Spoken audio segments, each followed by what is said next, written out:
I'm glad to see you again. Today we are going to have a story time. And it is a great book. It isn't kind of an old book. I had it when I was a kid, and I read it when I was a little girl, and I read it to my kids when they were young, and it's a pretty neat book.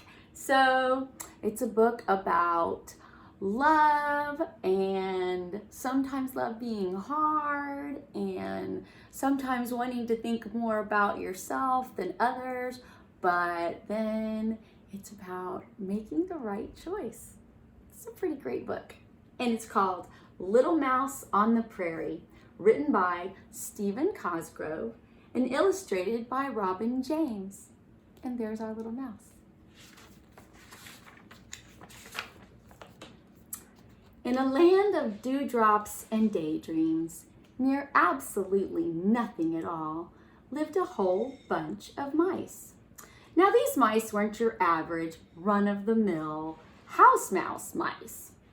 They were more like meadow mice that you might mingle with on a medium morning in May or maybe March. Do you see them all? Oh, they're so cute. Can you see how many? There's 1, 2, 3, 4. Good job.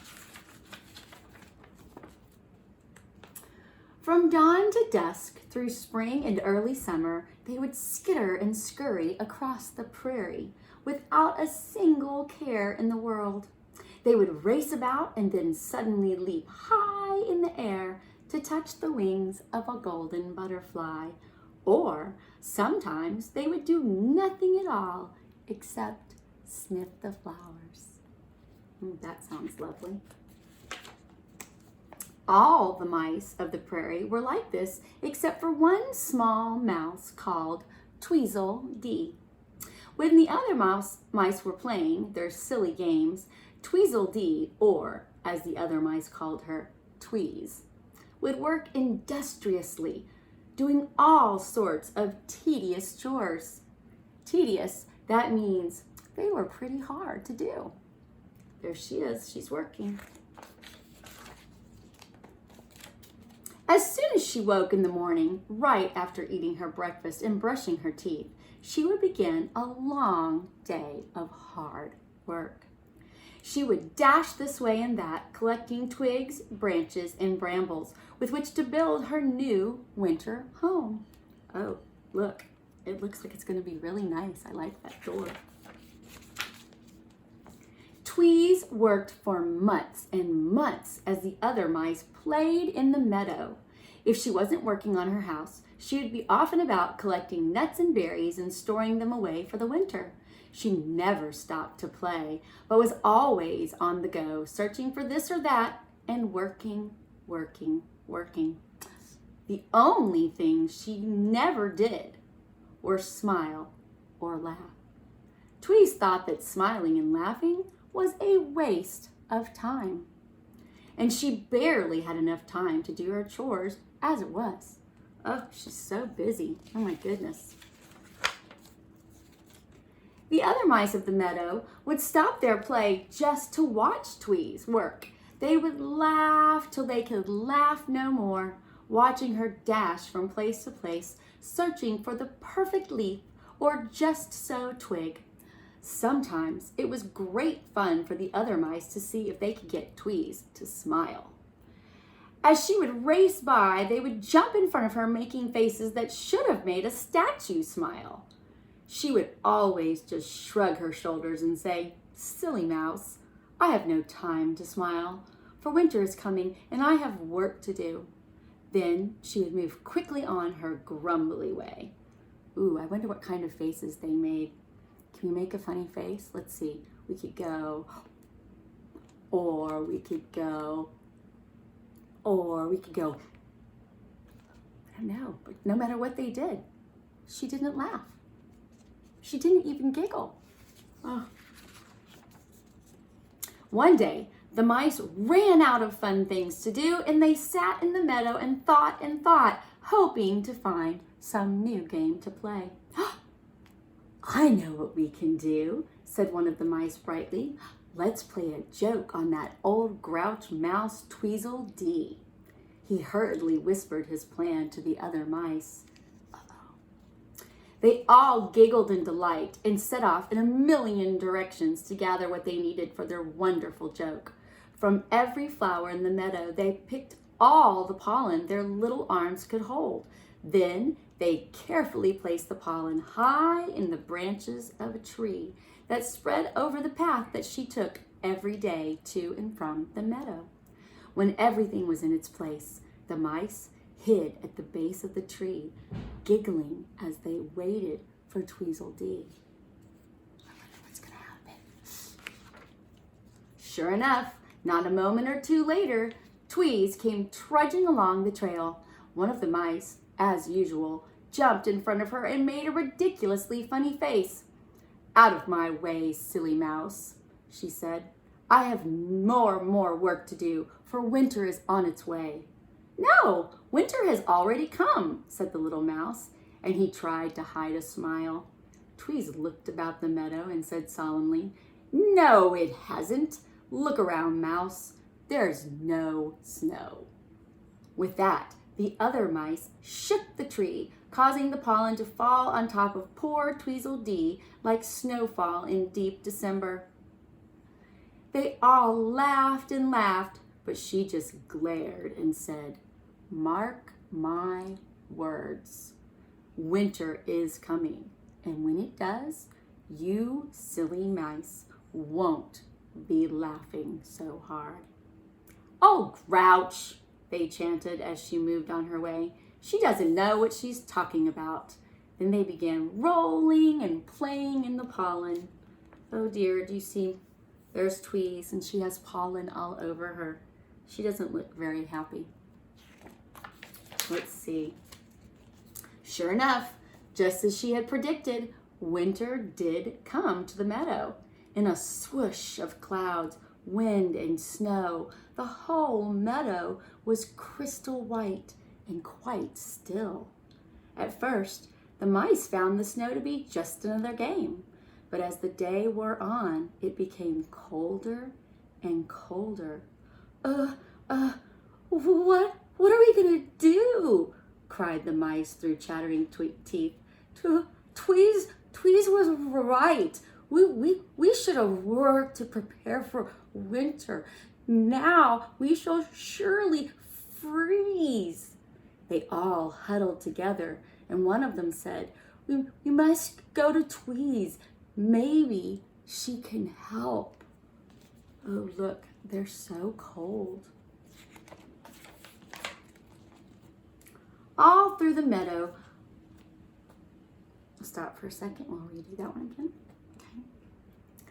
All the meadow mice made their way through the falling snow to Tweez's house on the far side of the meadow. They gathered about and softly tapped on the door. "Who is it?" came the reply.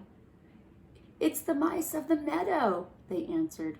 And the door opened slowly, and there stood Tweez, all warm and cozy, in a sweater she had knitted the summer before. Behind her, the other mice could see a warm, crackling fire made of all the twigs she had gathered in the fall.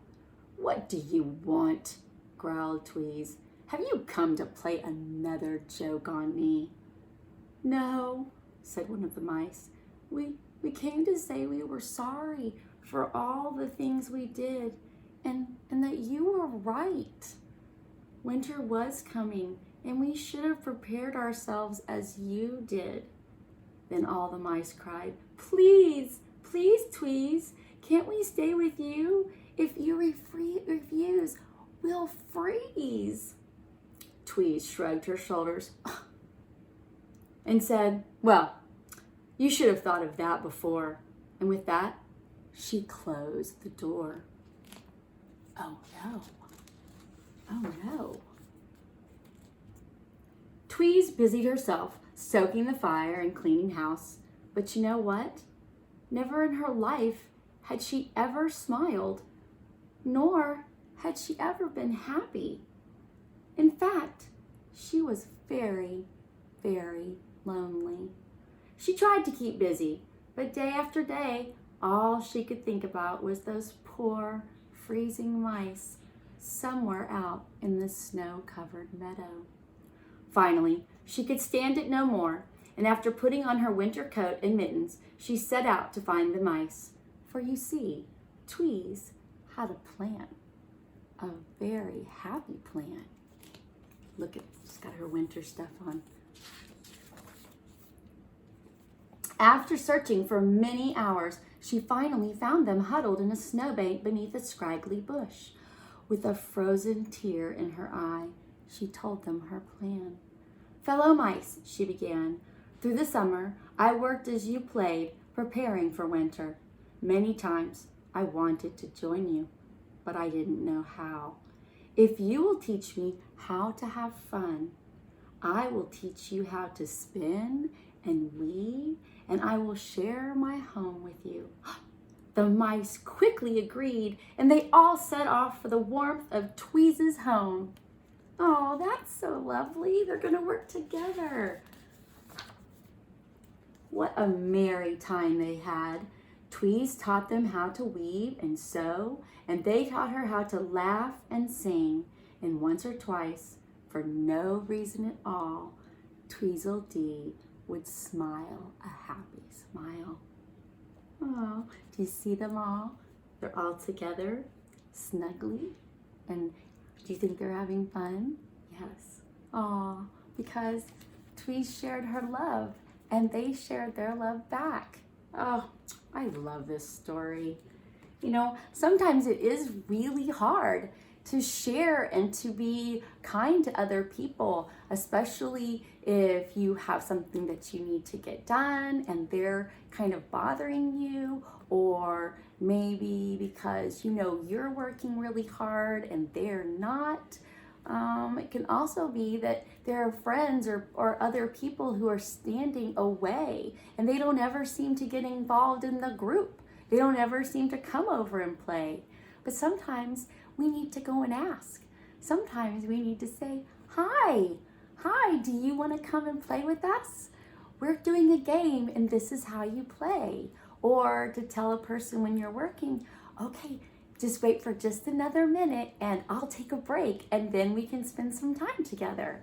Oh, it's so great when we all work together and we share our different things that we know how to do really well, whether that is being able to make sweaters or get all ready or know how to cook, or let's see, Tweez knew how to like make different kinds of things, but the other mice, they knew how to be silly and they knew how to play games and they knew how to smile and care about each other and be friends. And so if we all work together, then it can all be about sharing our love. Okay, you guys, I hope you like the story. Let's remember that we want to look through our hearts so we can see love. I see you. That means I see love. Okay, everybody. Bye. Miss Penelope loves you.